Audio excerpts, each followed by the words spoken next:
संतान प्राप्तिर ग्यारंटी दौछि एही चमत्कारी मंदिर।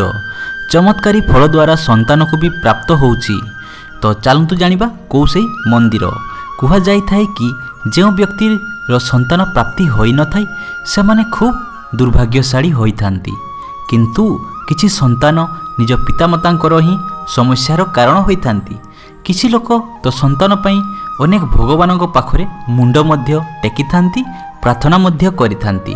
जदि आपण दीर्घ दिनरु संतान सुख पई अनेक मंदिर भूलिलेनी, तेबे मु आज आपनकु एमिति एक चमत्कार उपाय विषय कहिबी जहा सुनी आपण भी निहाती आश्चर्य हेबे। तमिलनाडु रे बिलपुरम रे रहिछि इंदुमन मंदिर।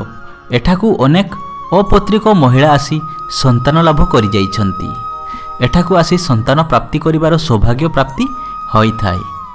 मंदिर पुजारी को कहिबा अनुसार एठाकू आसुथिबा प्रत्येक दंपतिंकर संतान जनित समस्यारु तांकु मुक्ति मिली थाए, कारण एठारे भगवानंकर प्रसाद आपणकर सौभाग्यर कारण होई थाए एवं एही फलर सेवन द्वारा आपणकर सबु दुख कष्ट दूर होई थाए।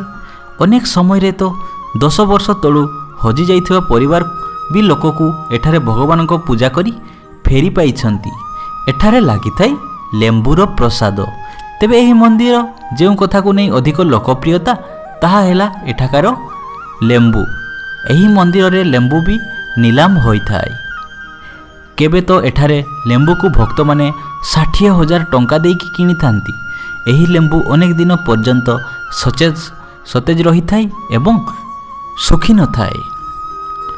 तेबे एही मंदिर रे किछि तो एपरी भगवानंकर चमत्कारी रहिछि जहा द्वारा मंदिर सारा दुनिया रे परिचित अटे।